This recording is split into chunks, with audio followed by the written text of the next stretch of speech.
안녕하세요. 오레오 부동산 중개법인 대표 박재입니다. 오늘 시간은 주택임대차 보호법에 대해서 알아볼게요. 자, 그럼 주택임대차 보호법이 뭘까요? 국민 주거 생활을 안정을 보장하기 위해서 주거용 건물에 대한 임대차에 관하여 민법이 특별하게 제정한 법입니다. 그래서 특별법이라고 얘기를 합니다. 자, 그럼 주택임대차 보호법에는 어떤 법이 있는지 보겠습니다. 우리가 일명 임대차 3법이라고 얘기를 하죠. 자, 세 가지가 있습니다. 첫 번째 계약갱신 청구권, 두 번째 전월세 상한제, 세 번째 전월세 신고제. 자, 순서대로 볼게요. 자, 첫 번째 계약갱신 청구권입니다. 임대차 3법 중에 이번에 개정이 됐었죠. 자, 근데 많은 분들이 이거를 조금 이해를 못 하시는 경우가 있어요. 헷갈려 하시는 경우가 있습니다. 제가 그걸 먼저 짚어드릴게요. 자, 보통 우리가 주거용을 계약을 할 때는 2년을 합니다. 그죠? 근데 2년을 안 하고 1년을 할 수도 있어요. 그죠? 근데 1년을 해도 본인은 2년까지 살 수가 있습니다. 그건 아실 거예요. 자, 기본 2년 계약을 했어요. 그러면 1회 한해서 2년을 연장하는 겁니다. 자, 이 말이 뭐냐면 2년을 계약을 했는데 내가 계약 갱신을 할 거예요.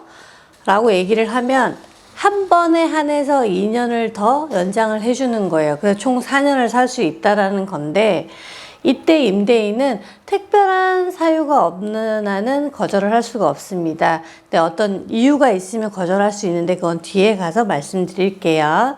자, 계약갱신 청구권 행사를 하는 그 시점이 가장 중요한데 많은 분들이 헷갈려 하세요. 그래서 저는 뭐라고 얘기를 해드리냐면 종료되는 날로부터 그냥 3개월이 남았으면 얘기를 하셔라 라고 말을 해드려요. 그게 잊어버리지 않으시더라고요.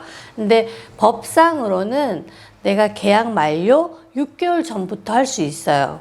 그리고 6개월부터 2개월 안에 해야 돼요. 계약 만료. 예를 들면은 내가 12월 달에 계약이 만료가 돼요. 그러면 6월 달부터 10월 달까지 그 안에 계약 갱신하겠습니다 라고 말하지 않으면 소용이 없다라는 겁니다. 그리고 두 번째는 임대차 3법 시행 이전에 계약한 사람이에요. 그런 분도 똑같이 이 법이 적용이 됩니다. 걱정 안 하셔도 돼요. 자, 우리가 사례를 하나 볼게요. 임대인이 제3자하고 새로운 임대차 계약을 맺었어요. 근데 계약 갱신을 거부를 합니다. 자, 여기서 행사할 수 있어요. 왜냐면 임대인은 제3자 계약 체결을 한 이유가 본인이 직접 들어오는 거 아니고는 갱신 요구를 거절할 수가 없어요. 그리고 두 번째는 자, 법 시행 당시 이미 그 주택에서 4년 이상 거주를 한 거예요. 그냥 자동으로 갱신이 된 거예요. 내가 뭐 더 살겠습니다 말을 한 게 아니라 그냥 자동으로 4년을 살게 된 경우인데 그러면 4년 살았으니까 집주인이 나가라 라고 할 수 있는 게 아니에요. 이 부분에서 많이 놓치십니다. 2년을 계약을 하면 2년을 더 살 수 있으니까 4년을 살 수 있다 생각을 하세요. 임대인들 아닙니다. 4년이 된다라는 게 아닙니다. 1회만 사용할 수 있고 2년을 더 살 수 있는 거예요. 4년을 살 수 있다라는 말이 아니고 이해가 되셨나요? 그러면 묵시적 갱신, 그러니까 자동으로 아무도 임대인도 나가나요, 들어오나요 말도 없고 세입자도 나갑니다, 계속 있을 겁니다 아무 말도 없이 자동으로 갱신이 됐어요. 그럴 경우는 계약갱신 행사를 하고 넘어간 게 아니기 때문에 그 임차인한테는 기회가 있는 거예요. 알았죠? 근데 이것 또한 임대차 계약 종료 2개월 전까지 하셔야 됩니다. 그렇지 않으면 기회를 놓치세요. 자, 묵시적 갱신이 됐어요. 그런데 세입자가 이사를 간다고 합니다. 소유자 입장에서는 황당하죠. 갱신한다고 해서 해줬는데 이사 간대요. 근데 그게 가능합니다. 왜냐면 이 법은 임대차 보호법은 세입자를 보호하는 법이지 임대인을 보호하는 법이 아니에요. 그래서 세입자한테 유리한 건 다 해주되 임대인한테 유리한 건 없어요. 그렇게 생각을 하십니다. 그래서 요즘에는 세입자를 들이실 때 많이 고민도 하시고 이 사람하고 계약을 할 때도 꼼꼼히 많이 하시더라고요. 자, 그리고 다만 임대인이 계약을 해지를 통보를 했어요. 임대인한테 저 나갈 거예요. 근데 나간다고 해서 바로 돈 주진 않아요. 그 말은 내가 오늘 날짜로 나간다고 얘기를 했어. 갱신이 됐는데 오늘 날짜로 나간대요. 1월 1일자로 나간대. 그러면 그 보증금은 3개월 있다가 받을 수 있어요. 세입자한테 특혜는 줬지만 임대인이 그 돈을 마련할 시간도 줘야 되고 어찌됐든 새로운 세입자를 구해야 되는 시간을 줘야 되는 거잖아요. 아무리 이게 세입자를 위한 법이라 하지만.